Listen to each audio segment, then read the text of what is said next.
All right, so here we are in episode 11 of Sexy Aging.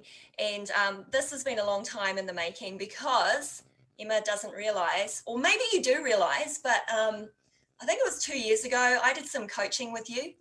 And I was embarrassed at the time when I said, I think I want to do a podcast.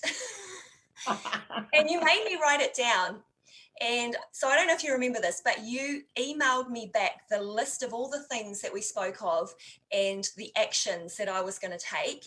And you did indicate some timelines as well. And I also did say to you, I see myself doing something like this in about 2 years when I feel that there'll be a change or there'll be content in my head that I really want to communicate and share.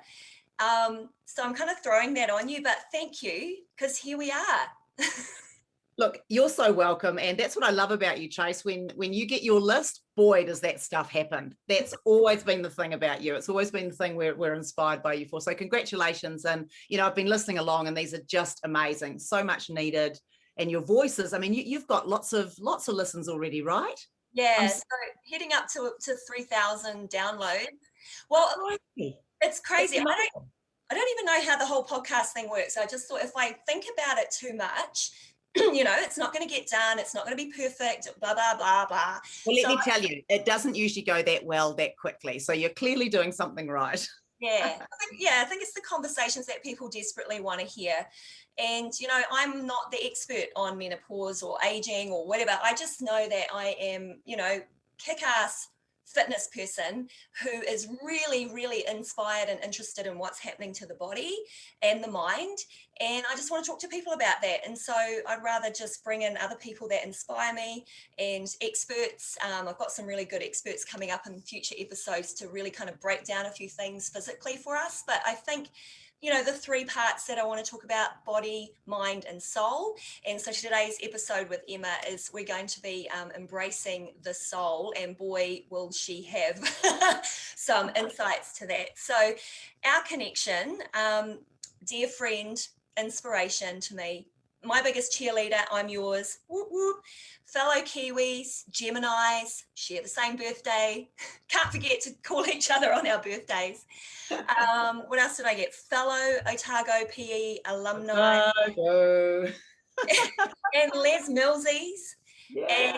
And then just, a whole lot of connections in between WIFA and, and our probably one of the things that really does connect us through the decades is we are slaves to the raves. We are slaves to the raves. We are. That is so true. But I'd like to hand it over to you now, Emma, to just tell us a little bit more about yourself and be unapologetically you, because that's what we're here for, to listen to your amazing inspirational story and your soul. Touch us, please. Oh, thanks, Grace, and thanks for having me on. And I just feel like we're the same person. I mean, you happen to be running around the shores of New Zealand currently. You come and see me every couple of years in the US, and we catch up. We've got kids roughly the same-ish age-ish, so we're sort of going through all those things together. And I always feel that you're with me, actually. So look, I'm a Kiwi living in LA. I used to commute to Europe when the planes were running and do a lot of work over there. We've had a lot of fun over here in the US. I'm sure you've been following along. So it's been a fun 4 years. Let's just put it that way. It got pretty hairy there for a while. We did have the half a feeling of going back to New Zealand at some point, but we asked the kids and we did the whole family thing, and we just sort of decided it would probably be a one-way trip if we did that, and we weren't quite ready to go back, even though we do adore to go back and spend time there. So look, I was actually born in London, so I have many what I consider hometowns, and that's probably, I'm so comfortable wherever I am around the world. And like you, Trace, I've just got so many deep friendships. I make friends fast. I make friends at the supermarket. I make friends hopping on planes. I make friends anywhere, the gas station, whatever. So, and people get close to me quite quickly. So I love that. That's my big love, is the journey of travel and being a global citizen of the world and picking up stories like you're doing through this podcast. So born in London, went back to New Zealand. Our dad was a doctor, he was doing some training over there. Went back when I was 1, had a wonderful upbringing in New Zealand, in the Hawke's Bay, the Bay, awesome upbringing, and we still go back there regularly. My brother's there at the moment, I believe, and our parents still live there. So wonderful upbringing. Went to Otago, we had those fabulous formative years. And in phys ed school, before everyone got a phys ed school, so we were the phys ed school, and we were in the rough, non-politically correct. We were the last year where there was slave sales and, you know, jumping up and down in wet t-shirts and, you know, and doing star jumps with, you know, warming up, what was it, toilet seats in the morning for seniors who bought you as slaves, like all of this stuff. And I remember one of my favorite, we have like orientation week, right? You'll remember this, Trace. And it's I was actually just talking to Jazz about it, and she's like, 24 hours later, she comes to me and she says, so can I study at Otago? And I was like, oh. But apparently it's nothing like when we were there. It is nothing like that. So it was carnage. So just to paint the picture for you guys, in the first week, you get sold as a slave. So if you're a first year phys eder, you get sold as a slave to seniors. They pay money for you. You do shit for them basically all week.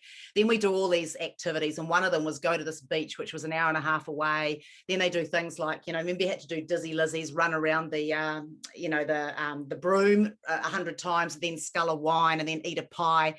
And I remember getting back on the bus on the way back, and whoever I was sitting next to just vomited that whole jug of wine, the beer, the pie, everything on my lap for the next, you know, hour and a half while you make your way back to Dunedin. But carnage. So we come from very rough backgrounds, played netball there. So really, you know, active, was going to be a defence lawyer, but I preferred the pub over the library. So funnily enough, that didn't work out. Couldn't quite get that A average all the way through. So look, I firmly believe I ended up where I needed to be, and that was in the fitness industry.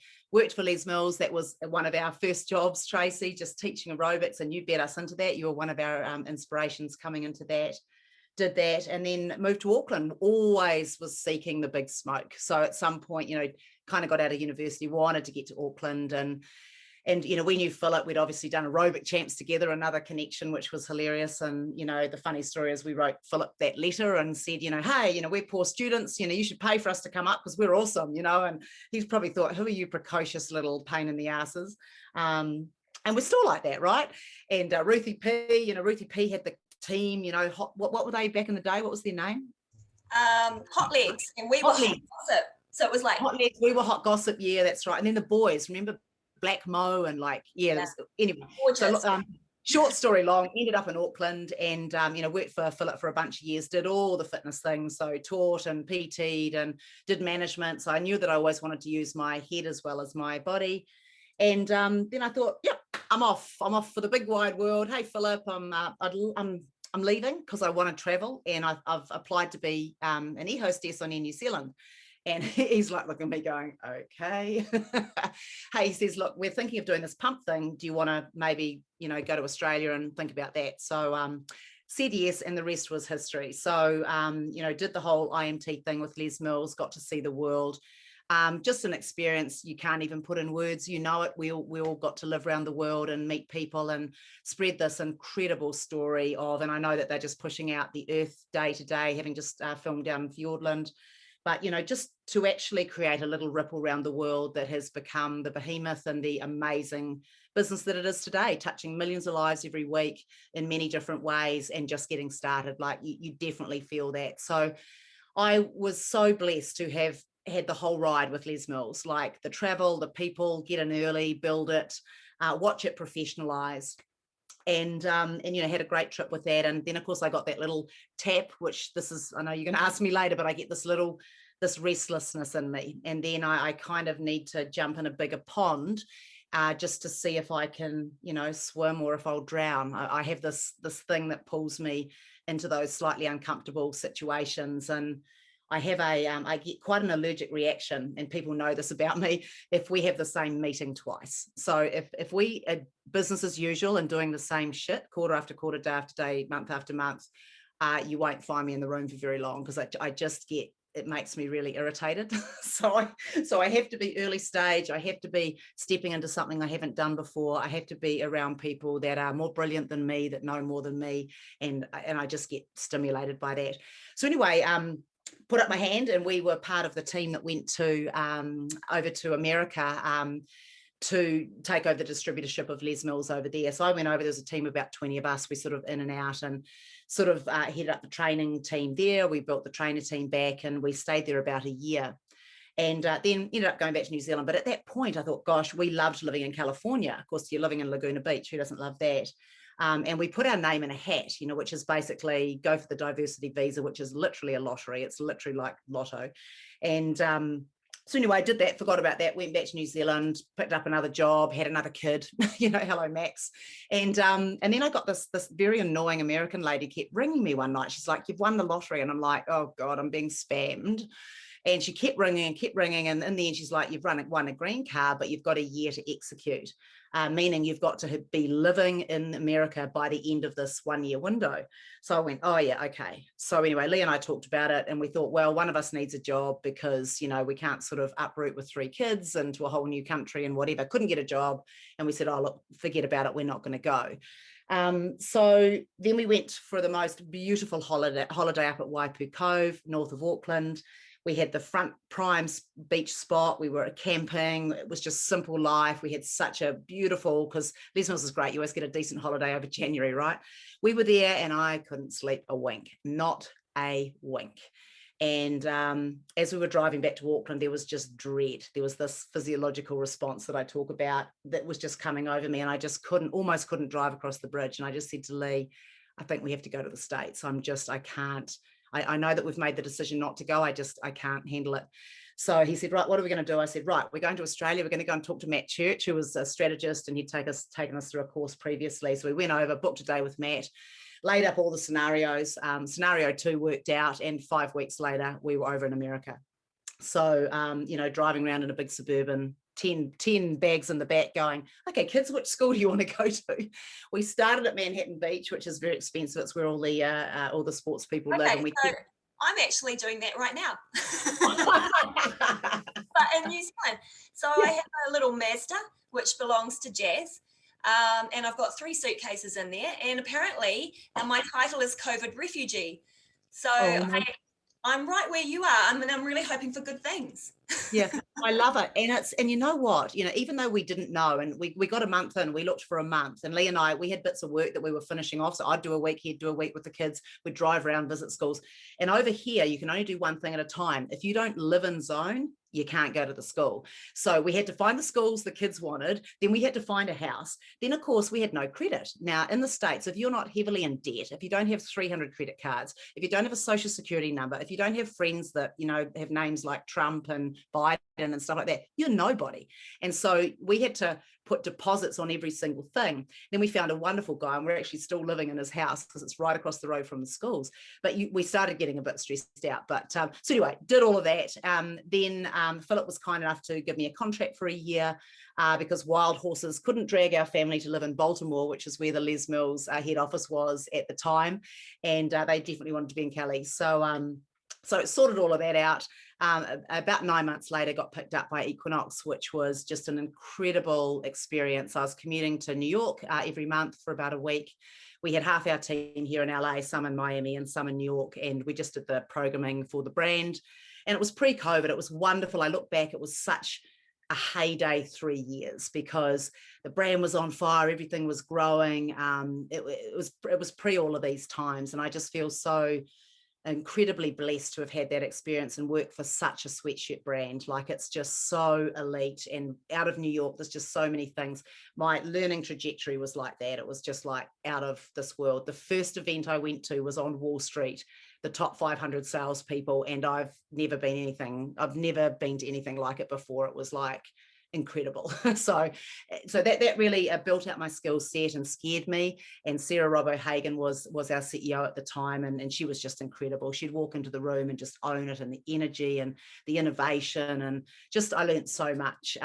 So did that for 3 years, and then sort of started getting a bit shoulder tapped, to come around the world and speak, and also maybe to work with some other brands. And I remember you never want to leave Equinox, but there's a time where you sort of think, and I think I've told this to you, I didn't want to get too old and tired before I went out and gave a shake around the world, because the world is my equity, actually. Thank you, Les Mills. Because when you've traveled everywhere, it's very hard. Even though the US is very big, I didn't really like just working here predominantly, which was interesting. So yeah, so out around the world. So 3 or 4 years ago, I started going out on my own and just picking up contracts and just working on passion projects, things that I absolutely loved and could add value to. And again, innovative people who don't have the same meeting twice. So I don't go very well with tire kickers, and that's very linked to my why, which is I inspire people to be explosively bold, everybody to be explosively bold. So I'm basically a firelighter under people and projects, and that's what makes me happy, So, and then here we are today. We've survived COVID. It's been a shit show here in the US, but we've lived in our little bubble and kind of got on, kept it as normal as we could for the kids, and we've actually kept them home from school because we don't believe in them going to school and sitting in masks behind screens and having lunch alone. So screw that. They're sitting at home on their own, having lunch on their own, but without masks, and they have a pretty healthy social life. So we feed that for them. So that's where we're at. Oh, that's amazing. I'm just in awe, like listening to you, and I know that the listeners and people that I've spoken of you and that know that I go to the US specifically to catch up with you as well, they'll be like, holy shitballs, listening to that story. And I often share your Sunday shout outs. Now, when you got started, especially during the COVID, it was like, this could literally be your own comedy show right now. One day we're going to look back, you're going to look back, we're all going to look back, and we're going to watch the story unfold of Emma through COVID. And it'll be like episode 1, episode 2. It was so entertaining and so inspiring. And there was also a moment there, I don't know, maybe 6 months in, because 6 months is a freaking long time to not be doing what you're supposed to be doing, right? And you did put out a Sunday shout out, and I was like, oh, is she okay? But what it said was, nobody is immune to this experience that we're going through that is making us think about our value systems and what's really important to us, where we want to go next and what we want to try next, and how we're going to leave a legacy, right? So that was if you haven't yet, I'm speaking to you listeners and watchers, if you haven't yet, check into Emma's socials on Instagram and Facebook for her Sunday shout outs. They are phenomenal. I reckon you could do like a binge watch, and that'd be super fun. Oh, thanks for the shout out. I've just started doing them for real again, just because I realized that I'm withholding something that I love doing and something that people enjoy. Like I had Mo Hagan ring me up and she's like, where are those Sunday shout outs? She said, I can't walk on a Sunday. She said, it's how I sort of, have my mental health day on a Sunday, and kind of, so yeah, I am doing it. I mean, I'd love to do it a little bit more professionally. You know what it's like, Trace, just getting together. No, I don't mean professional. I mean just a little bit more help, because during COVID, and I joke about that, but I was literally filming them at 1, 2 in the morning, because you know what it's like. I lost all my work during COVID. A lot of people did. So you were hustling to work out who the hell's going to pay me and for what. Otherwise, I'm going home and I'm doing God knows what. It's like, so it became quite desperate. There was I think once we got into May and June in the US, it got quite desperate here. Like, not only toilet paper was running out, we were actually worried that the food chain was going to get interrupted. And I know it sounds ridiculous in a country the size of the US, but every second person owns a gun. And if those supermarkets aren't operating, you're about one day away from chaos. Like, I'm talking, you had that feeling. Like, we live in a little bubble, but you had that feeling, and we were seeing rioting and other stuff happening in other areas. So that shit got really real. And you know what it's like? We were all being socially conditioned. It was like, and we were all being given different stories. Because I'd talked to my parents, and all you guys, or New Zealand, you were back in Southeast Asia at that point, but everyone was having a different experience. Some people were under martial law. Other people were still wandering around. Other people were going, screw this, we're not even believing in all this, we'll do what we want. So there was different feelings, then you watched Italy and France, and Europe's still closed down. I mean, it's devastating. We went to Santa Monica the other day, and I kind of wish we hadn't, actually, because every second shop was shut. Every place we used to eat at does not exist anymore. Homeless everywhere. And it was just, we're only beginning to understand the ramifications of this. It was big. So thank you for that shout out. I think I needed to do it for therapy, and I was just so happy that it helped people. And I know it helped people because they were literally ringing me, messaging, like just, it felt right. It felt right to do that. Yeah, I absolutely loved it. I've got a question for you. So, Oh, good. so from your journey that you've explained and shared with us, one of the things that comes up and probably comes up for a lot of people is like when you make a transition or a decision to go to another business or a different opportunity, how do you do that? Like it's, like you get really comfortable, and especially if you're on a good wicket, you've got a great job, you've got an awesome network and lots of opportunities within that business or that industry, but then that for some reason it's time to go. How do you know, and how do you make that decision? Yeah, great question. And I think I probably, when I look back, I trust your body. And I think that's one of the reasons we don't talk about with fitness is when you're really fit, I believe that you're really in tune with your body, and it can't hide under layers of, whatever, so like a fine-tuned athlete, they know if there's a wind, they know if they're slightly under the weather, they know kind of if they're operating at 98% today. So I would say always hold on to your body and listen to your body. So in this instance, I mean, when I think of the big changes in my life, so I guess, going to Otago. So I was always going to go to the university that was the furthest away from my parents. Like, I love my parents. They're awesome. We're all good. But, when you're 17 years old and you're like, fuck the world, you're like, get out of my face. I just want to get out there and do some damage, So I was always going to Otago. Then I was always going to Auckland. Then I was always going overseas because my parents had me in London. So I think it was baked into me that the world is really your oyster and get out of there. So I think, and not all of us are the same. I have some very dear friends who've chosen, to spend their life more closer to home. They still travel and stuff, but they love New Zealand. They perhaps go to the Gold Coast in Australia, whatever. So, you're different. You're differently wired. And I feel there's something in you that tells you. So I think that's the first thing. Then there's clues everywhere. And then there's pleasure and pain. Like, are you pull towards something, or is something get so bad that you have to do something about it? And for me, there's this restlessness, and if I don't do something about it and you push me into the corner, I actually start swinging, and I start getting unhappy, and it starts coming out of my behavior and my moods, and I can just tell. And then the extreme example was not sleeping on a beautiful holiday where everything should have been perfect. I had an amazing job working for an amazing company. We had a wonderful house, 3 minutes from work, the whole thing. I'm kind of like, what the hell are you doing? But none of that made sense to me, because the calling to be more or try something else was bigger. And it was my brother, actually. And he sort of said, we were talking over drinks one Christmas or something, and I was whinging and moaning about something. He's like, oh, you've been moaning about that for a few years now. And I took that and I went, what?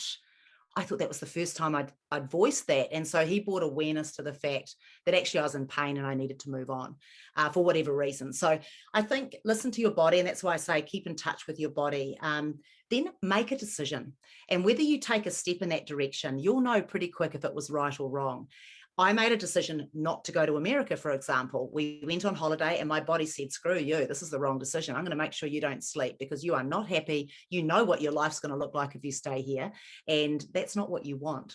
And so make a decision, be in action, because then in the being in action, it will tell you yes or no in terms of if you've made the right decision. And I believe a little bit in choice, and I believe a little bit in destiny. And I think, I'm a little bit in the middle there, and I'm even more shaken up after COVID. I sit here and I do all the scenarios, right? It's very hard not to when you live in the US and you know that it's a game. I watch very rich people make things happen and, play their little puppeteering games and things like that. So, yeah, so that's what I would say is just listen to yourself. And then dream big, and then just make some steps towards it. And you don't want to be stupid. I mean, I spend a lot of time mentoring people, and I don't say leave your job or work it out. Sometimes you build the parachute on the way down, but usually it's like, let's think about this and plan it out, because nothing's more humbling when you have no money coming in, especially if you're living in somewhere like California. We have 66,000 people in this city without homes right now. And we ended up in Skid Row the other day. So it's very easy in this country to end up on the street. People are like, oh, homeless, judgy. No, most people are one paycheck away from it. Like, because you default on your house, you are out, and out. It's very unforgiving here. And that's what I've learned about the big world. So listen to your body, pleasure or pain, know what your dreams are, take some steps towards them, and then embrace the excitement. Like, I think back to the Suburban driving around. We were so excited. We had the music up loud, Hotel California, like the whole thing, just driving around, just being on a rush of a journey. That's me. That's my top value, is journey, adventure. So that's what drives me. And my poor family, they probably had to come along whether they wanted to or not. But yeah, we're kind of doing the same. And yeah, the little white Honda and all the places that we've been. I mean, obviously there are moments of oh shit that have come up as well. But I think, like what you're saying, my body and the intuition just knows that we're heading in the right direction. And I can see the happiness in my children as well. I can see how relaxed and open they are to the change. Like, there's been no trauma or drama about moving back to New Zealand, or us having made that decision was made when we arrived. yeah. Not so the return ticket became a one-way ticket. So you're famous for being a global authority on all things trending in the fitness industry, and I think the audience will probably go, what's a global fitness authority, and how do you find your content? Like, where do you find this information that makes you this person who you are, what you're so famous for, actually? Oh, that's funny. Well, first of all, I have my husband to thank for the name, because in fact, you were around at that time too. We couldn't quite work out what I was, because I was a catalyst and analyst for a while, and other things. And I didn't want to be a consultant, because a consultant's sort of the thing that you do when you can't get employed anymore. And I didn't really want to do that. And there's a million of those, and they were usually in the finance sector and whatever. So anyway, I just followed my heart, and I accidentally fell into boutique fitness when that was breaking. And when I left Equinox, that was one of the biggest speeches I did over in Europe, which actually got my start on the speaking circuit. So always follow your heart, and you will end up in this role that actually pulls in all the things that you've managed to amass over the years. And that's what I found. So I had a fascination with fitness, obviously, the physical side from Les Mills and Equinox, the business side from Equinox, and also talking with a lot of club owners and investors and people on the speaking circuit. You get to meet a lot of the panels and things like that. And it's always fascinated me, being at the top tables of fitness and hearing that stuff go down. So I sort of knew that was part of me. Now, where do I get my information? I literally have, usually most days, 3 screens going, and I still don't get to the bottom of it. What we have now at our fingertips is a whole bunch of people like yourself who are out there doing a lot of the work for me. So anyone who's running a podcast, you look at the Fitness Business Podcast, Fit Biz Asia podcast, your podcast, stuff that's happening here, Club Industry, Sweat over in the UK, Active, all of those guys, Well To Do. So many, Fit Insider, one of my favorite publications. I think those guys, the 2 brothers, probably lead the world in terms of breaking news, because they really focus on investment. They know the investment crowd. So when you know the money guys, they know what's coming, because they've been given all the proposals, all the teams are being put in place, they know where the money's flowing, and it sort of starts there. So, you get it from all of those places. I'm very fortunate to know a lot of the data whisperers around the world. So the David Mintons from Database in the UK, Active, a bunch of the URSA people here in the US, obviously Ross and Blair and the team in Southeast Asia. So, and, people who are just either running conventions, Amy Thompson at IDEA, you've got the ACE community, we've got WEFA. So there's a lot of people that collate a lot of that information. And so I'm good friends or keep an interest in all of those things, but you can't keep across it all the time. Every day stuff is changing. I'm watching the whole industry change. Connected fitness has changed everything forever, because you've got Apple, linking everything up. You've got Peloton and their, $750 million a year, nearly $1 billion, $1 billion New Zealand dollars a year on marketing. So you've got them sort of running around the planet on omni-channel, every channel. Stand-ups, TV, ads, everywhere you look is Peloton. You guys don't feel it as much as we do here. It's everywhere. And so they've taken a very omnipresent brand. So, you've got those guys, and they're pushing everything forward, and we're seeing this consolidation. We've got Exponential now with 9 brands. You've got the boutiques rounding up. There's 2 big assortments of boutiques over in the UK now, which are now looking to scale. Everyone's trying to jump into everyone's market. So it's just keeping an eye on all of that stuff. I've also spent quite a bit of time in investment courses now, because that is the source of where everything comes from. And we're seeing SPACs, and you're seeing all the people sort of pull big funding rounds together so that they can go and buy big opportunities, essentially. People know how important fitness is, but it's not just fitness, it's lifestyle.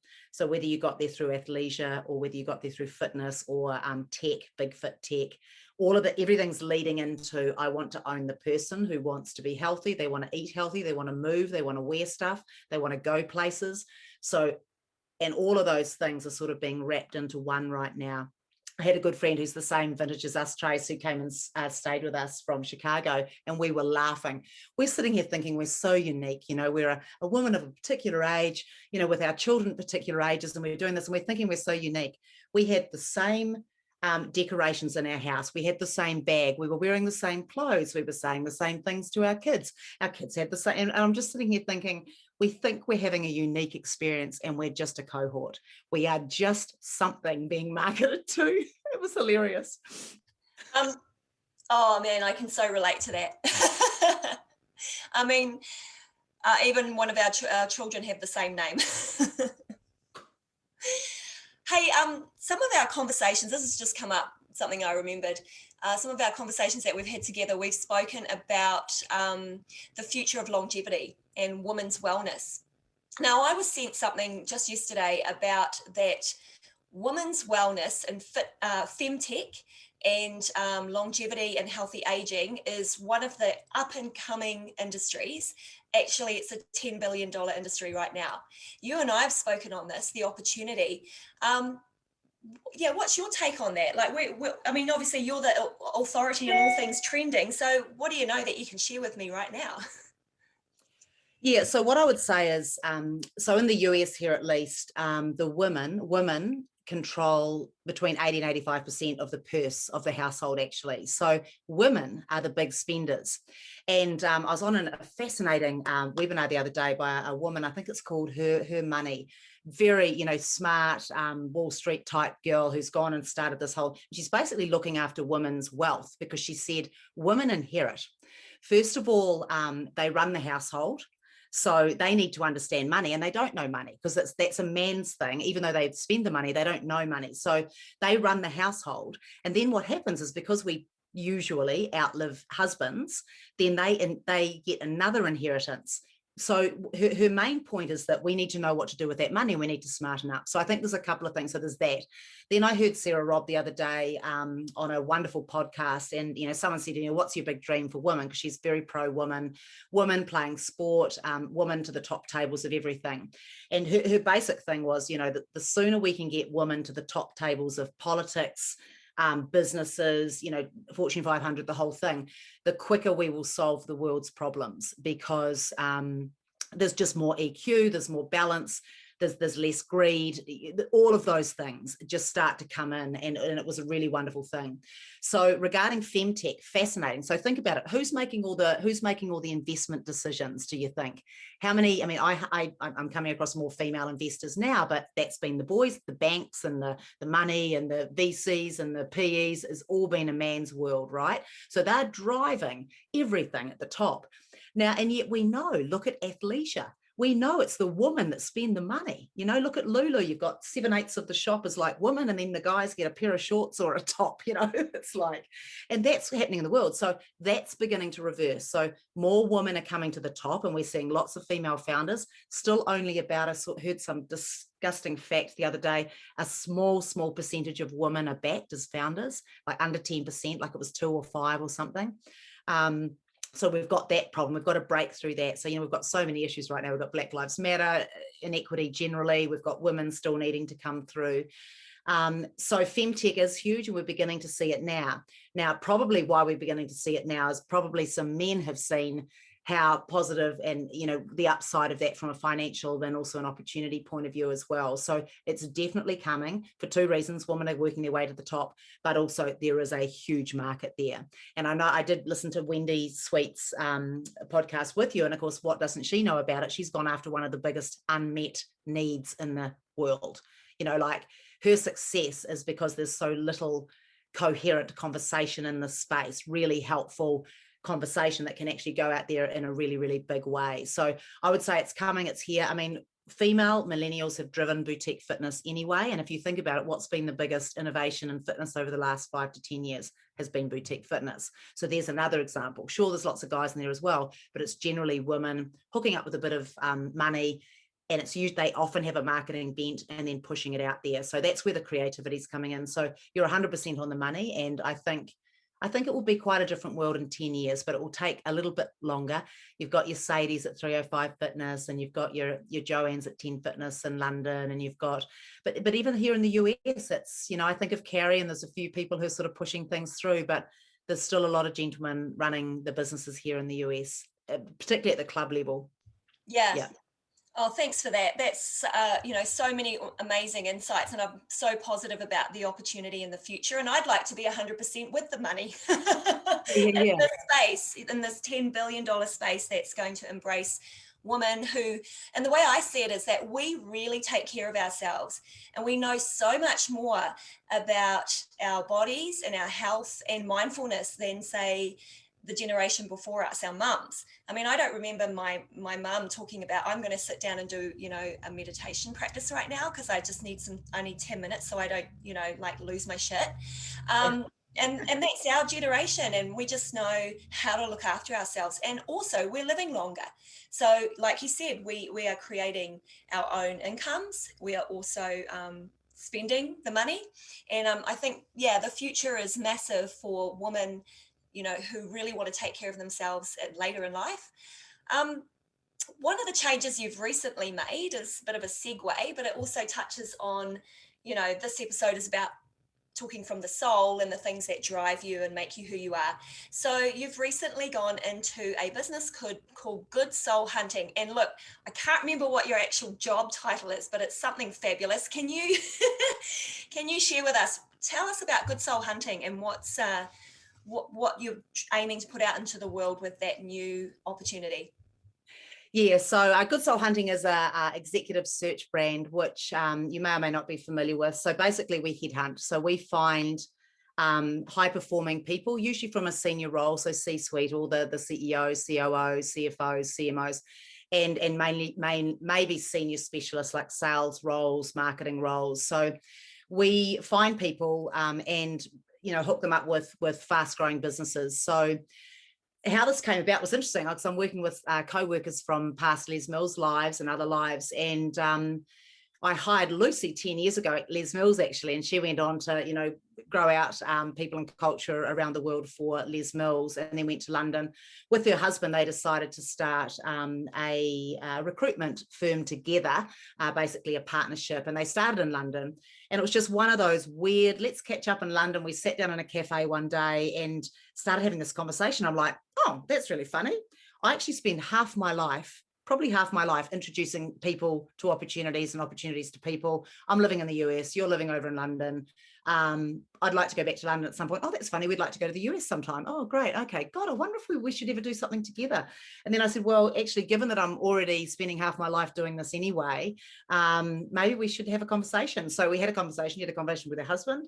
The next night we sort of did a half day, or the next trip, actually, I came back, we did a half day together, sort of strategy, banged some stuff out, went to the bar that night, shook on it, and then we decided to launch Good Soul Hunting, which was hilarious because then we pulled in another old colleague who, it was during pandemic times now, who was running a digital marketing agency, and we said, hey, we need some branding.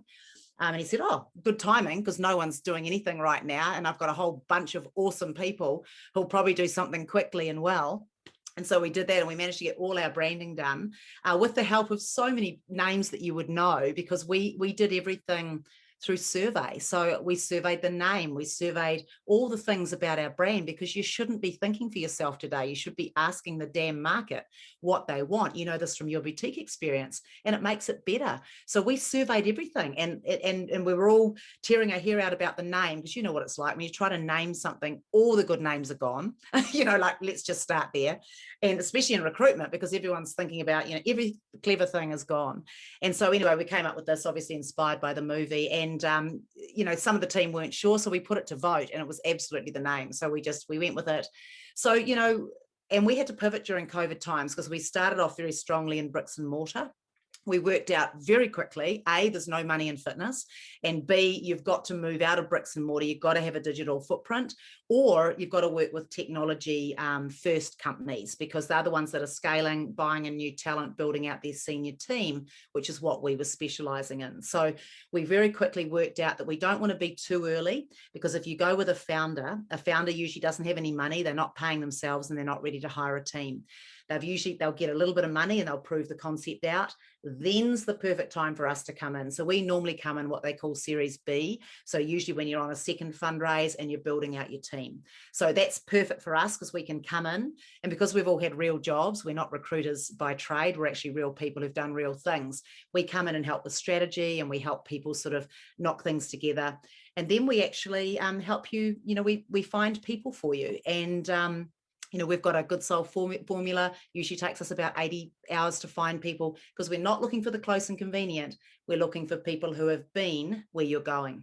And often they come from another industry, because the fitness is only 50 years young. So we find that the fitness industry is very young, and we can pull talent from other adjacent industries. And those people are looking for a new challenge, and they can really accelerate the business. So we work in fit tech, fitness technology. We work in well tech, health tech, and those sort of related areas. So we did expand that slightly during COVID, but we were very fortunate, because particularly here in the US, a lot of people were hiring in those types of roles during the pandemic, because really it didn't matter. They were hiring, they're a digital platform. Yeah. So yeah, and we do it in a good soul way. So we are really good souls. Like, recruiters have a very bad name for being used car salesmen. So we always put the person first. We joke about it, because we often leave money on the table, and we don't do the asshole thing.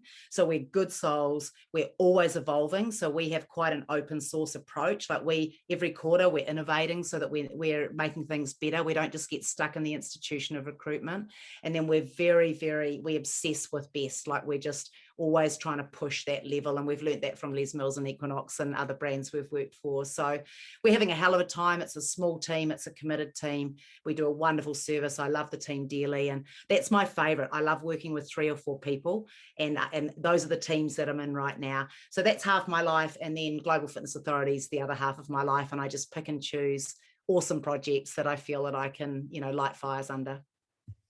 Yeah. I love that. I love that on this journey that you're on now. And, and also that it's really, it's innovative and it's modern. And I think the challenge for all of us in the fitness industry is, once COVID came, it's like, oh shit, so how do we do our jobs?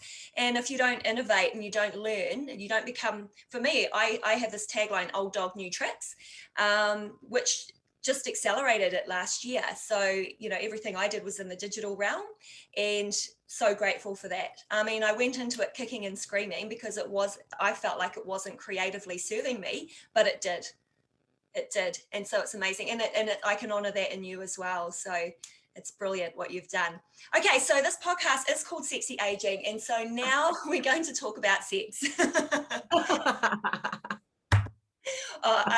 I don't really talk about sex that much, but you are, for me, a person who's very in touch with who you are as a woman, and you represent yourself unapologetically. And I can use my latest time with you in the flesh, Ibiza. The most amazing outfits. I was so inspired, and you just rock it on the dance floor, girlfriend. And I think, that's one of the things that we share. We just love the music and the vibe and everything. But there's always people that have come before us that inspire us as well, to own who we are, to own our you know, our vibe, our soul and stuff. And for us, that's, you know, on the dance floor with the dance music, that's what we have in common. But there are people that have, you know, kind of brought that out in us, that we seek it to, you know, to keep us vibrant and youthful and, you know, relevant to what's going on in today's world. And we honor that in ourselves. Not everybody does, but so putting it out there to you, so icons and people that have inspired you to be unapologetically who you are today. Yeah, well, I'm glad you brought up dance, and actually you're to blame for that. So that's a reverse buffalo coming your way, because remember when we finished for Z school, we all went to Surfers Paradise, and okay, so I just met up with Michelle 2 days ago, and this is what went down, the surfers trip, and we were jogging each other's memories about what actually happened. So now it's your turn. Well, but with that, well, because you were the dancer, like you were the one that was always out dancing. So we got on this rhythm, right? We'd get up, we'd bake ourselves black on one side, we'd bake ourselves black on the other, we'd go to the gym, and then we'd always be at all the free drinks at night, which was 5 or 6 at night. Then we'd go do the all-nighter, dance. But, you know, you were the dancer, like you took us out and dragged us out. So you started this in me. But it's funny because, you know, I mean, I used to, you know, dance like an all black. It was terrible. But, you know, you spend more time with the rhythm and it sort of comes through you. And it's funny because dancing for me now that's where I channel. That is actually where I channel. And I didn't realize in COVID how unhappy I was getting until I started dancing on a Sunday morning with Arthur, who's a fabulous hip hop dancer around here and locally. And I'm so much happier. 1 hour a week doing something I love has completely changed my week again. And I'm finding other things online as well. So yeah, I mean, that trip was awesome. And then Ibiza at the other end, I mean, just, and everything in between. I mean, all the parties and the dances and the things that we get to do. And there's so many more things to do. I haven't even been to Tomorrowland in Belgium, you know, which is one of the biggest. I'm an EDM girl, so I love that. So I've got to get back to that. Every time, I mean, I'm famous. I'll even go to Ministry of Sound in London on my own on a weeknight. It's like so bad. No, that's amazing, and that's awesome, and that's because you need to fill it up, right? It's what you know. I feel young and free, and you know, whatever. And so icons. So look, before we went to Ibiza, actually, we went to the J-Lo concert. I love J-Lo just because she's like, screw you, this is who I am. And she's so youthful. And, you know, she's a dancer. She'll always say, I'm a dancer first. I happen to sing, I happen to act. But, you know, she always comes back to that physicality. And just her show was unbelievable, like so athletic. I was like, holy shit, you are just doing it like the 20 and 30-year-olds. Like, she was unbelievable. So I love her. I absolutely love Madonna. I mean, she just came out with her at 62, that bloody music video. I'm like, are you kidding me? Like, that girl is amazing. So she's awesome. Jane Fonda, and if anyone hasn't seen her short TEDx, it's just really worth seeing, because she basically says, as a woman, and you think about it, Trace, like 100 years ago, most people didn't live until 50. Something had got you. Modern medicine has kept us alive. I would have died 3 times, like, for sure, like having birth, you know, whatever. There's, you know, I've been sick enough to probably die a few times, you know, so here we are, you know, we keep going. So, you know, so Jane Fonda, she talks about basically you've got your first youth, then you've got your middle, and then you've got like your third chapter, essentially, where you've amassed all these skills.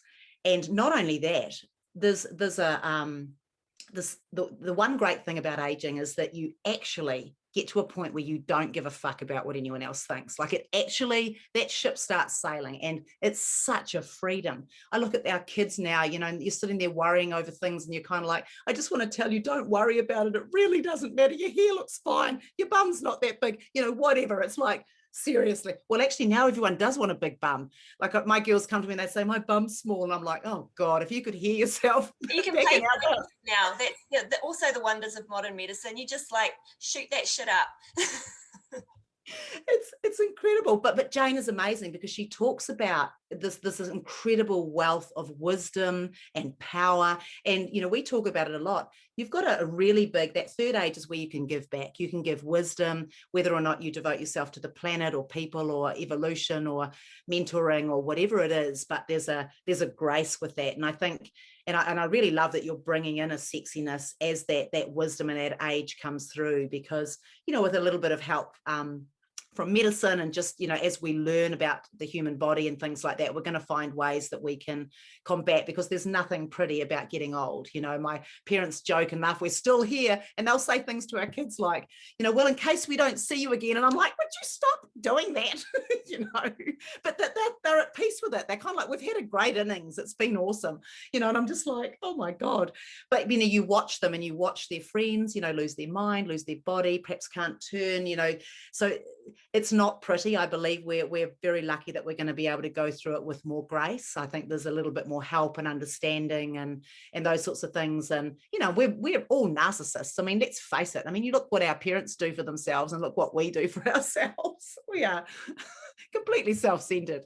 Yeah, no, exactly. I think my mum's probably appalled at the amount of times that I have to, look, you have to babysit, I've got to go for a run, I've got to go and do this, I have to get my hair done, gotta get my nails done. It's all lined up. And she's like, I can't keep up with your well-being schedule. Like, well, I'm here at the end of the day to look after you, Mum. So yeah. Yeah, I mean, Madonna. Oh, she was probably the first person that I dressed up as, to go to a dance party. It was like you had to dress as an icon, and yeah, she was handsome. Followed closely by Mariah Carey. So Tracy's amazing at Mariah Carey impersonations, lip syncs, won trophies.